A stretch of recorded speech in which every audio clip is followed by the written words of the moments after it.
Selamat pagi. Apakah bisa mendengar suara saya, teman-teman semua?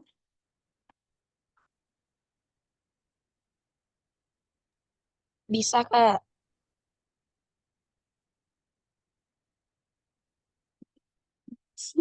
Tes yoganya. Bismillahirrahmanirrahim. Assalamualaikum warahmatullahi wabarakatuh. Shalom, Om Swastiastu, Namo Buddhaya, Salam Kebajikan. Puji syukur kita panjatkan kehadirat Tuhan Yang Maha Esa atas segala rahmat dan karunia-Nya sehingga kita dapat berkumpul dalam acara webinar hari ini yang bertemakan langkah pertama Anda dalam investasi dari nol ke investor. Saya Imelda merasa sangat terhormat bisa menjadi pembawa acara pada webinar kali ini, webinar yang diselenggarakan oleh Yayasan Merah Visi Persada dengan tujuan untuk memberikan pemahaman lebih mendalam terkait dunia investasi, terutama di era digital yang penuh dengan berbagai peluang dan tantangan ini. Baik, selanjutnya saya akan membacakan susunan acara pada webinar kali ini. Yang pertama ada pembukaan, yang kedua ada pembacaan CV pembicara, yang ketiga ada pemaparan, yang keempat ada tanya jawab, dan yang terakhir ada penutup. Baik, saya akan mulai webinar pada pagi hari ini dengan bacaan Bismillah. Bismillahirrahmanirrahim. Yang selanjutnya adalah pembacaan CV dari pembicara kita kali ini. Saya izin untuk share screen terlebih dahulu.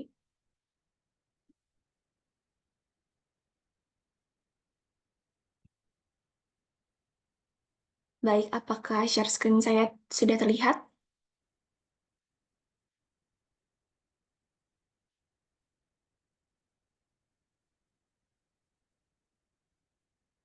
Apakah share screen saya terlihat, teman-teman semua? Sudah, Kak. Oh ya, terima kasih.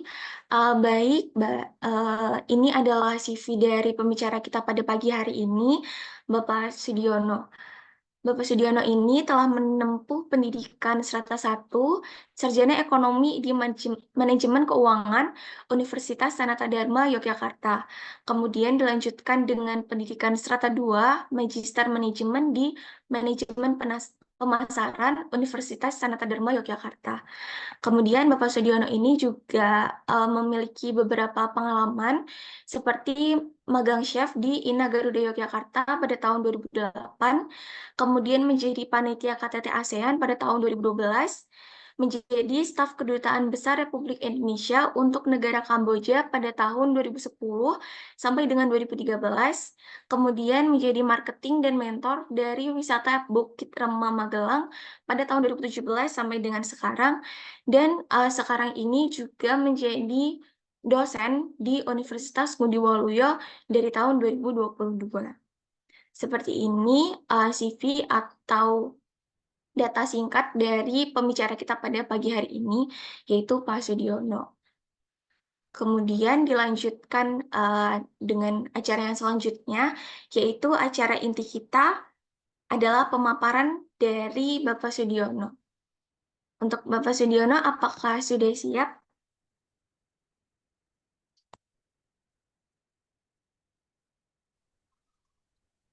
Cek, cek. Bisa dengar suara saya tidak ya? Bisa, Pak Sudiono, jelas. Oke. Baik, Terima sudah kasih siap? sebelumnya kepada... Amin. Sudah siap. Ya, saya izin share screen-kan materi dari Bapak nih. Oke. Sudah terlihat Bapak share screen dari saya? Sudah terlihat Mbak Oke. Imelda. Baik, silakan Bapak, waktu dan tempat kami persilakan.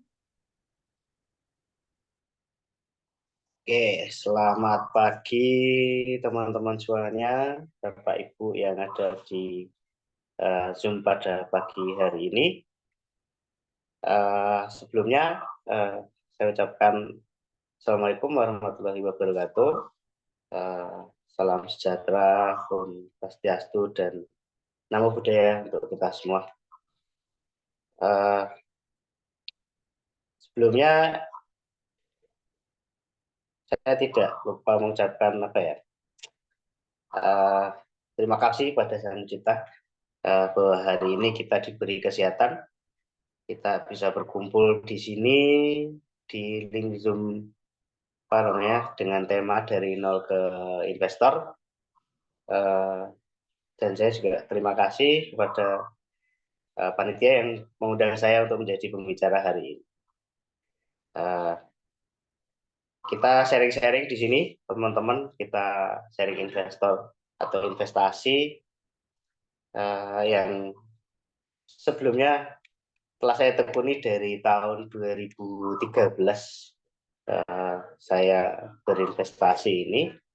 Nah, untuk membedah itu semua, mari kita mulai dari nol ke investor.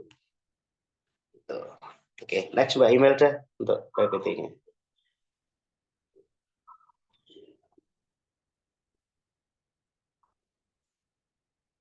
Nah, jadi teman-teman, kita kalau berinvestasi itu kan kita juga harus tahu pengertiannya ya teman-teman ya. Di sini saya sedikit gambarkan investasi itu apa sih teman-teman. Investasi ini adalah bentuk penanaman aset atau dana perusahaan atau individu jangka waktu tertentu untuk mencapai pengembalian yang lebih tinggi di masa depan. Nah, ini ada juga pengertian yang lainnya. Ini ada investasi adalah cara untuk meningkatkan jumlah uang dan aset yang kita miliki saat ini. Nah, ini kalau saya saat ini ya, untuk saat ini saya lebih sering pakai yang pengertian yang kedua ini sih.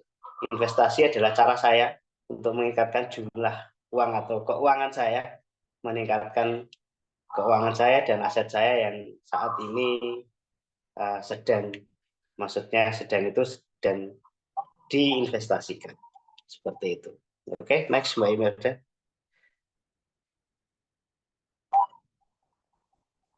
Nah, ini jenis investasi. Jenis investasi itu ada dua, jangka pendek dan jangka panjang. Nah, ini yang pertama itu jangka pendek. Sesuai dengan namanya, teman-teman. Jenis investasi ini relatif berumur pendek dengan hasil yang terlihat setelah 3-12 bulan. Investasi ini harus berkualitas tinggi dan produk investasi harus liquid dan mudah dijual kembali. Nah, yang kedua ini adalah jangka panjang. Investasi jangka panjang termasuk dalam kategori investasi yang membutuhkan waktu bertahun-tahun untuk menunjukkan hasil dan pengembaliannya. Sebelum memutuskan jenis investasi ini, perlu dianalisis secara menyeluruh.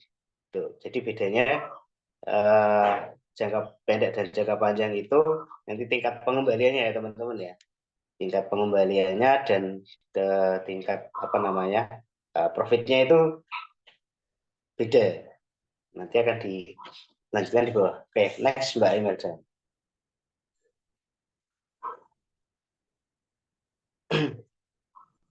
Nah, ini instrumennya teman-teman, instrumen investasi. Yang pertama itu ada saham teman-teman, yang seperti kita kenal saat ini ya, banyak di di iklan-iklan investasi. Nah, ini adalah saham-saham itu ya teman-teman. Jadi saham itu adalah alat investasi paling dikenal di kalangan saat ini, masyarakat saat ini. Mungkin ya saya salah satu orang yang memilih saham sebagai sarana investasi. Artinya ketika saya membeli saham di perusahaan yang terdaftar, saya menjadi pemegang saham itu dan berhak atas dividen yang sama dengan persentase saham yang kita miliki atau saya miliki di perusahaan itu. Nah, kemudian selain hak untuk membayar dividen sebesar, saya juga akan mendapat keuntungan dari selisih harga jual saham tersebut. Nah, ini manfaat lain dari berinvestasi di saham adalah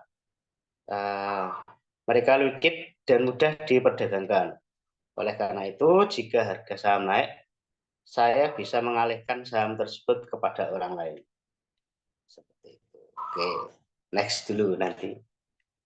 Oke. Nah, kemudian instrumen investasi yang berikutnya adalah emas dan logam mulia. Nah, ini banyak nih juga di masyarakat Indonesia yang pakai instrumen ini. Nah, ini selain saham, emas dan logam mulia merupakan salah satu alat investasi yang dikenal masyarakat Indonesia dari dulu hingga sekarang. Nah, investasi ini juga cocok bagi saya yang menginginkan investasi jangka panjang dan cenderung aman. Seiring dengan kenaikan harga emas dan logam mulia, nah untungnya peningkatan ini disebabkan oleh respon terhadap situasi tertentu yang mengarah pada nilai investasi di pasaran. Nah ini instrumen emas dan logam mulia ini juga bagus ya teman, karena seiring berjalannya waktu itu ternyata emas dan logam mulia itu harganya semakin meningkat dan itu bisa disimpan dalam jangka panjang ya. Seperti itu. Oke, next berikutnya.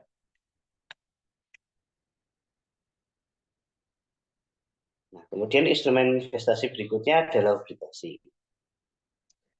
Obligasi adalah sertifikat utang jangka menengah hingga jangka panjang yang dapat dialihkan. Obligasi mencakup komitmen bahwa penerbit membayar bunga dalam bentuk bunga selama jangka waktu tertentu dan pada waktu tertentu membayar pokok utang kepada pemegang obligasi. Pendapatan bunga pemegang obligasi adalah kupon. Di obligasi ini adalah sertifikat utang jangka menengah ya teman-teman, hingga jangka panjang, tapi kemudian bisa dialihkan. Nah, itu tergantung dari komitmen penerbit membayar utang jangka menengah dan jangka panjang tersebut. Itu. Oke, next.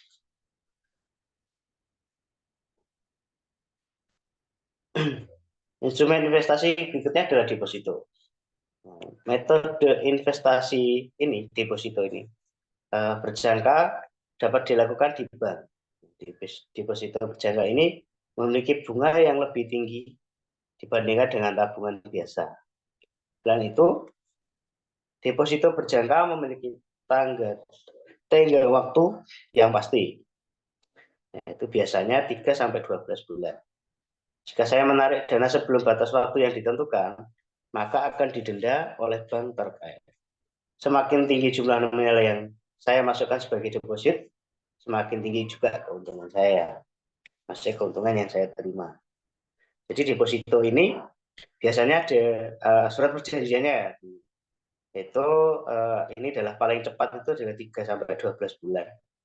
Nah, biasanya yang saya ketahui itu malahan biasanya itu minimal 5 tahun untuk apa namanya deposito, dan jumlah nominalnya juga lumayan besar ya teman-teman, seperti itu. Oke, next.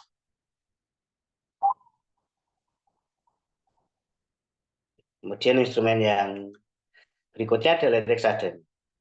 Nah, reksadana ini adalah wadah yang dipergunakan untuk menghimpun dana dari masyarakat pemodal untuk selanjutnya diinvestasikan dalam portofolio efek oleh manajer investasi. Nah, ini adalah reksadana ini adalah pertama kali saya belajar investasi ya teman-teman. Jadi instrumen investasi yang pertama kali saya pelajari adalah reksadana, dan yang saya tekuni pertama dulu dari 2013. Nah, ini contohnya ini adalah dari beberapa pemodal, misalnya teman-teman dan saya itu mengumpulkan uang atau apa namanya modal, kemudian kita pilih perusahaan investasi yang apa namanya terpercaya, kemudian oleh manajer mereka akan diinvestasikan dalam bentuk portofolio efek. Kemudian portofolio efek itu nanti akan dibelikan oleh manajer investasi itu sebuah saham dengan analisis dan apa namanya analisis dan perhitungan keuangan yang rinci. Jadi nanti kita akan di apa namanya itu diberi seperti rekap gitu ya. Atau contohnya itu keuangannya seperti ini gitu. Nah, nanti kita akan ditunjukkan apakah kita semua setuju atau tidak seperti itu. Oke, next berikutnya.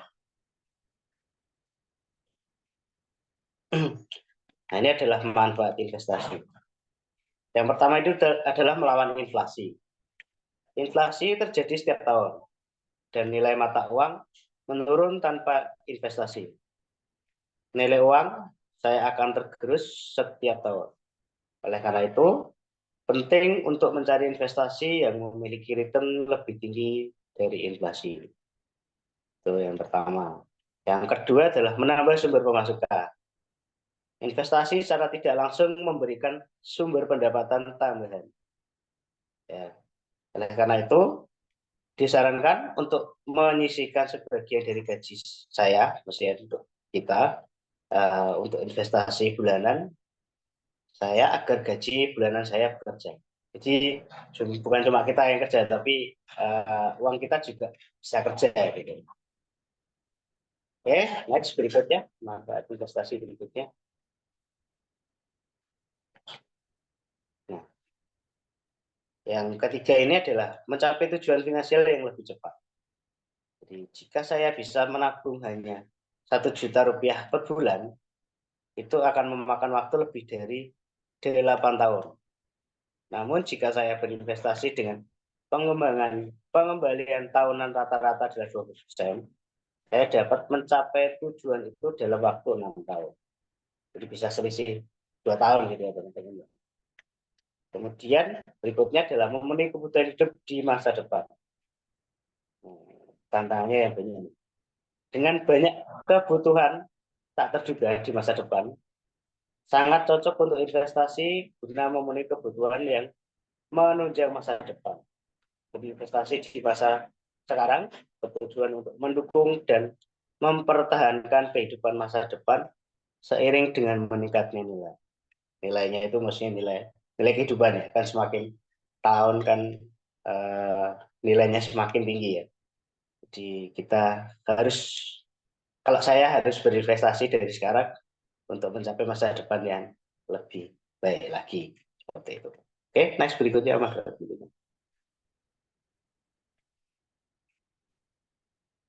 Nah, ini kemudian adalah tips cara melakukan investasi agar mendapatkan untung.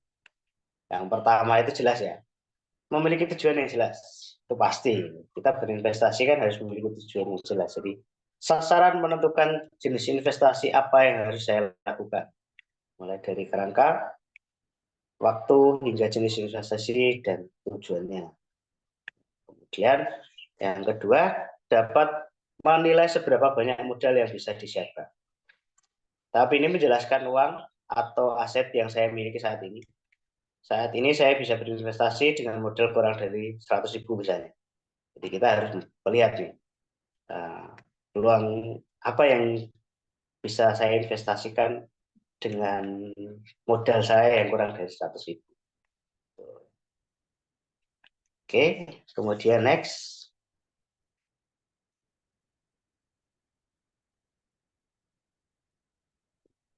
Dan tips yang berikutnya ya.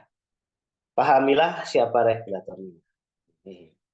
Pastikan saya mengetahui siapa otoritas pengawas yang mengawasi perusahaan yang menjual dan menyediakan produk investasi. Ini diperlukan jika sesuatu terjadi di masa depan. Ini biasanya kita lebih enak itu kita lihatnya di Indonesia Stock Exchange ya, atau di Bursa Efek Indonesia. Ini yang pasti dengan hukum dan peraturannya, otoritasnya jelas gitu ya.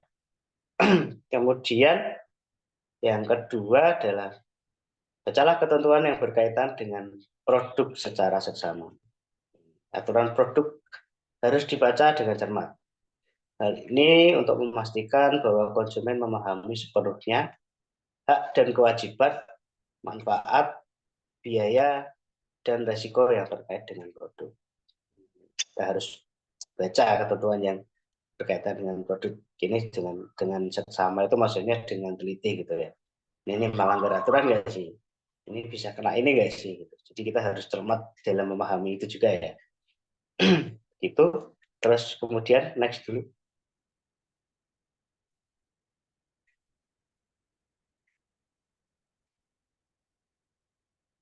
Ini berikutnya adalah resiko investasi. Setelah menyadari melakukan investasi adalah hal yang tidak mudah, maka saya harus bisa memperkirakan resiko. Ada istilah resiko tinggi, imbalan juga tinggi. Artinya semakin tinggi potensi pengembalian investasi saya, semakin tinggi pula risiko yang saya terima. Seperti itu. Nah, kemudian sebaliknya ya, produk dengan potensi pengembalian Anda. Kemudian orang biasanya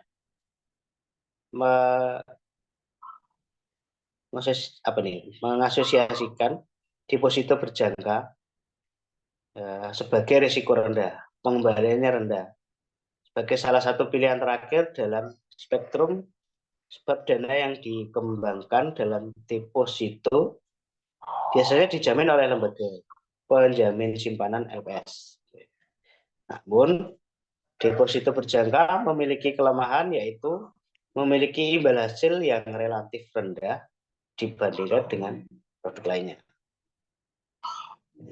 Kemudian sebaliknya, saham biasanya tergolong memiliki potensi kenaikan yang besar. Namun, resikonya relatif tinggi jika dibandingkan dengan komoditas seperti deposito dan obligasi. Contoh lain adalah berinvestasi dalam investasi kripto ya. Kripto teman-teman sering dengar ya, kripto trading gitu. Nah, itu yang saat ini berkembang pesat karena potensi keuntungannya yang sangat tinggi, juga dikenal sebagai resiko tinggi. Pengembalian tinggi, resikonya adalah nilai aset kripto dapat menurun dengan cepat dan drastis. Pasti teman-teman sering dengar ya, kripto gitu ya. Kripto trading itu adalah investasi mata uang, yaitu tingkat pengembaliannya juga tinggi, tapi tingkat menurunnya juga cepat. Jadi dalam waktu beberapa detik atau beberapa menit mereka bisa naik dan turun seperti itu. Oke, next.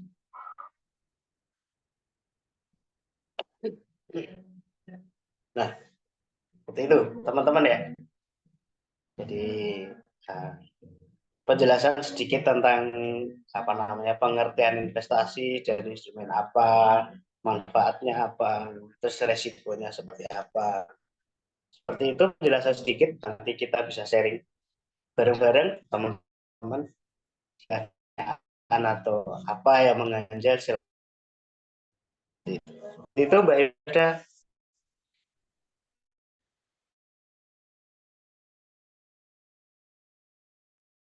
Baik, terima kasih untuk Pak Sudiono atas materi yang luar biasa ya tentang investasi. Kita jadi lebih banyak mengenal investasi dari apa itu investasi, kemudian jenis-jenisnya apa, kemudian instrumennya apa, dan manfaatnya apa.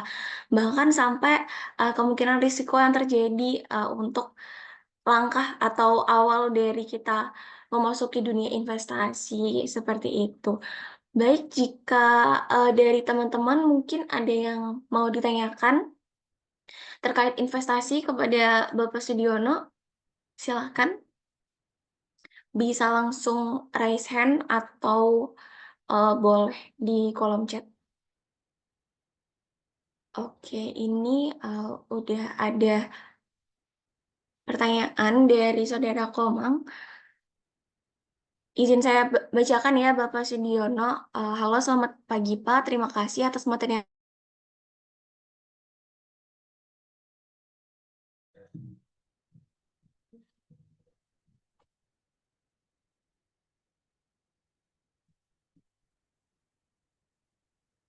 atau tidak.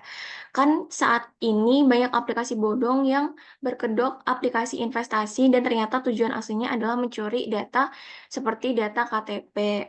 Kemudian yang kedua, oh lumayan banyak ya ini ya. Yang kedua, saya menemukan aplikasi yang jangka pendek, Iya, terus nggak di apa-apa, Mbak. aplikasi. Satu-satu aja berarti ya Bapak ya jawabnya. Nanti saya bacakan lagi. Yang pertama dulu kali ya Pak Sudiono Oh untuk iya, cara menyeleksi aplikasi investasi yang benar terpercaya atau enggak. Jadi cara menyeleksi aplikasi bodong Pak Sudiono itu gimana caranya? Silakan. jadi terima kasih. Pertanyaan yang sangat bagus ya. Ini dari siapa Bapak atau Ibu Komang ya ini ya. Ini yang pertama itu bagaimana caranya kita menyeleksi aplikasi investasi yang benar, terpercaya atau tidak. Kan saat ini banyak aplikasi bodong yang berkedok aplikasi investasi dan ternyata tujuannya hasilnya adalah mencuri data seperti data KTP. Nah kita sekarang kan sudah banyak ya atau apa namanya, bagaimana cara kita melihat. Kalau saya melihatnya itu lebih akurat ketika saya itu melihat bahwa itu di bawah OJK. Seperti itu yang pertama itu. Nah, kemudian track record-nya kita juga harus lihat gitu ya. Selain kita apa namanya, selain kita juga lihat aplikasinya itu, kita juga apa namanya lihat track record-nya. Apakah bagus dan komennya seperti apa kan gitu ya. Aplikasi kan sekarang banyak komen-komennya ya. Kita komennya bagus pasti juga bagus gitu. Seperti itu. Kalau saya yang pertama itu pasti itu di bawah OJK atau tidak seperti itu sih. Otoritas Jasa Keuangan atau tidak. Nah, ketika di bawah OJK itu pasti mereka sudah di audit sama OJK ya, Otoritas Jasa Keuangannya. Itu bisa nggak atau layak nggak di apa namanya dipakai untuk masyarakat Indonesia seperti itu. Itu yang pertama. Baik, Bapak. Kemudian untuk pertanyaan yang kedua, saya menemukan aplikasi jangka pendek. Terus di aplikasi itu ada seperti investasi jangka pendek. Misalnya 1 jam atau 30 menit. Menurut Bapak, apakah investasi seperti itu sama halnya dengan aplikasi judi yang menang atau kalah sudah diatur oleh yang punya aplikasi?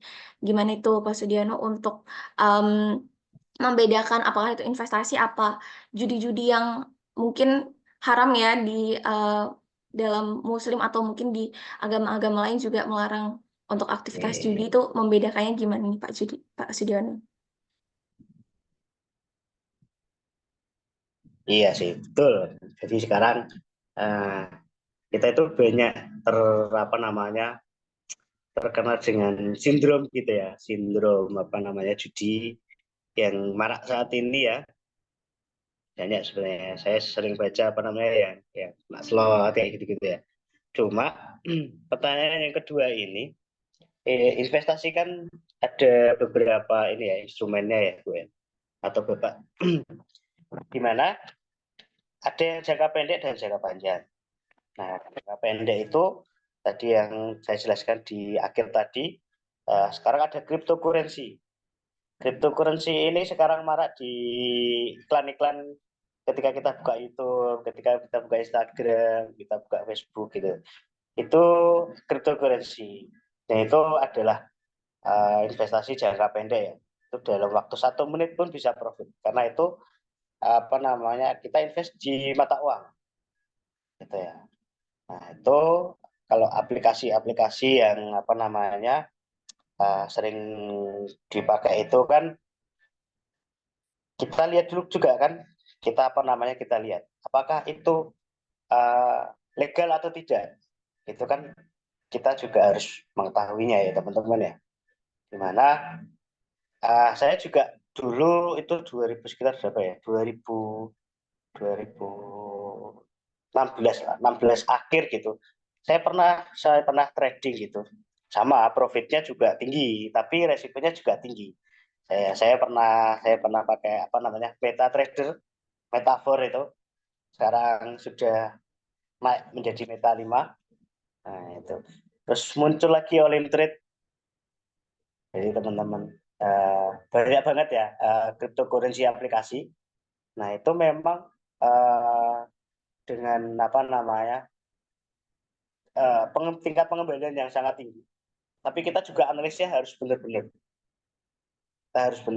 Kita harus melihat isu-isunya, karena ketika isu itu merebak pasti akan ada naik dan turunnya dengan sangat cepat. Nah, kalau yang saya bukan apa ya, saya sarankan teman-teman kalau kita investasi ya kita investasi yang jangka panjang gitu. Jadi kita misalnya investasi saham di perusahaan Indonesia yang tipikal. Nah, tapi kita juga harus melihat keuangannya, tingkat pengembalian utangnya seperti itu. Apakah liquid atau tidak? Seperti itu. Yang kedua, pertanyaannya. Baik, terima kasih Bapak untuk jawabannya. Kemudian lanjut nih, pertanyaan yang ketiga. Berbicara mengenai saham, apa yang menyebabkan harga dari saham naik atau turun, Pak? Dan bagaimana caranya supaya kita tidak ragu membeli saham atau menjual saham? Silahkan, Pak Sudiono. Oke. Yang ketiga ini ya.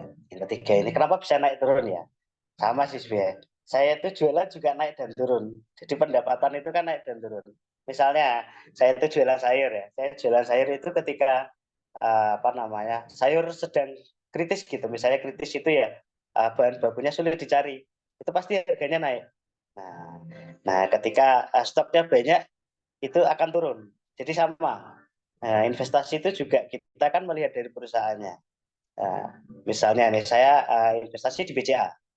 Investasi di BCA gitu, ketika nasabahnya bertambah, otomatis kan profit saya juga akan bertambah. Seperti itu. Makanya kan semakin banyak nasabah BCA-nya akan semakin naik juga apa namanya harga saham dari BCA tersebut. Nah, ketika itu ada juga apa namanya seperti isu dari luar. Misalnya kita kemarin ada apa namanya isu tentang apa namanya peran apa namanya peraturan baru tentang perbankan yang dikeluarkan oleh pemerintah itu seketika akan menurunkan semua harga saham di perbankan. Jadi kemarin sempat dari bulan kemarin sampai sekarang ini belum ada kenaikan yang signifikan, malahan ada penurunan ya sedikit gitu ya di perbankan di seluruh Indonesia. Semua perbankan di bulan kemarin malah sempat turun seperti itu. Kemarin sempat sempat apa namanya agak kena sindrom juga di apa namanya BCA, karena BCA kok bisa turun hingga 40%, apa namanya 0,40%. Jadi itu yang terbanyak mungkin di pengalaman saya di saham BCA seperti itu. Jadi apa namanya kesimpulannya adalah kita jualan itu kan ada untung dan rugi kan nggak selalu sama ya. Jadi ketika penjualannya banyak ya kita penghasilannya banyak. Tapi ketika kita jualannya kok penjualannya menurun ya berarti penghasilan kita juga menurun. Seperti itu sih cerita singkatnya seperti itu. Oke. Terus berikutnya. Berikutnya, Bapak, untuk yang keempat, bagaimana cara meyakinkan tetangga bahwa saya menghasilkan uang hanya dari rumah dengan model tap-tap melalui investasi, bukan hasil dari aktivitas babi ngepet, Pak? Gimana itu, Pak Ini Sudiono? yang paling seru nih yang terakhir. Iya, Kalau ini yang paling seru yang terakhir. Jadi jadi memang kayak gitu ya. Jadi saya itu waktu kuliah juga seperti itu, sempat dibilang kayak gitu ya. Karena saya di bangku kuliah itu sempat menekuni investasi itu dan kemudian saya mendirikan beberapa kayak organisasi bisnis kecil-kecilan. Lah kok bisa dapat uang gitu kan. Padahal kan saya anak petani gitu. Uang dikirim saja pas-pasan gitu kan. Nah, ternyata saya adalah berinvestasi seperti itu. Uh, jadi apa ya? Saya sih seru-seru aja dibilang saya ini hasil dari babi ngepet. Padahal ya saya kerja keras kayak gitu, investasi kayak analisis gitu, sampai nggak tidur seperti itu ya. Memang seru sih dibilang ini. Ya cuma nanti seiring berjalannya waktu para tetangga juga pasti tahu. Oh ternyata dia itu berinvestasi di perusahaan A, B, C dan D seperti itu. Gitu. Seperti itu kalau saya pengalaman saya juga pernah digituin sama tetangga dulu. Seperti itu. Baik. Yang penting halal ya Bapak ya, mau tetangga Ya, bilang apa aja. ya, Yang penting yang kita yang penting dapetin halal. halal. Betul. Ya, Terima kasih Pak betul. Sudiono untuk jawaban dari pertanyaan Saudara Komang. Untuk Saudara Komang, mungkin ada feedback atau yang kurang jelas bisa ditulis di kolom chat juga. Saya akan bacakan pertanyaan selanjutnya dari Saudara Dava Septiandra. Izin tanya, cara memilih instrumen investasi yang sesuai atau yang rekomen untuk mahasiswa atau pekerja yang penghasilannya di bawah UMR, Pak Sudiono. Silakan. Ini paling seru nih. Paling seru dan tingkat kesulitannya paling dapat nih. Ini adalah penghasilan di bawah UMR kok bisa investasi. Nah, ini adalah tergantung dari cara pemikiran kita. Sebenarnya kita itu bisa nabung berapa sih sebulannya. Kita kan harus target itu dulu ya. Nah, kalau kita bisa nabung 100.000 dalam 1 bulan, kita lihat instrumen apa yang kita bisa pakai. Misalnya instrumen saham ya. Ya, itu kita lihat dulu nih, perusahaan apa nih ya penjualannya satu lot di bawah 100.000. Gitu kan kita juga harus melihat itu ya. Misalnya kalau deposito agak berat ya teman-teman ya, karena kita harus menang benar-benar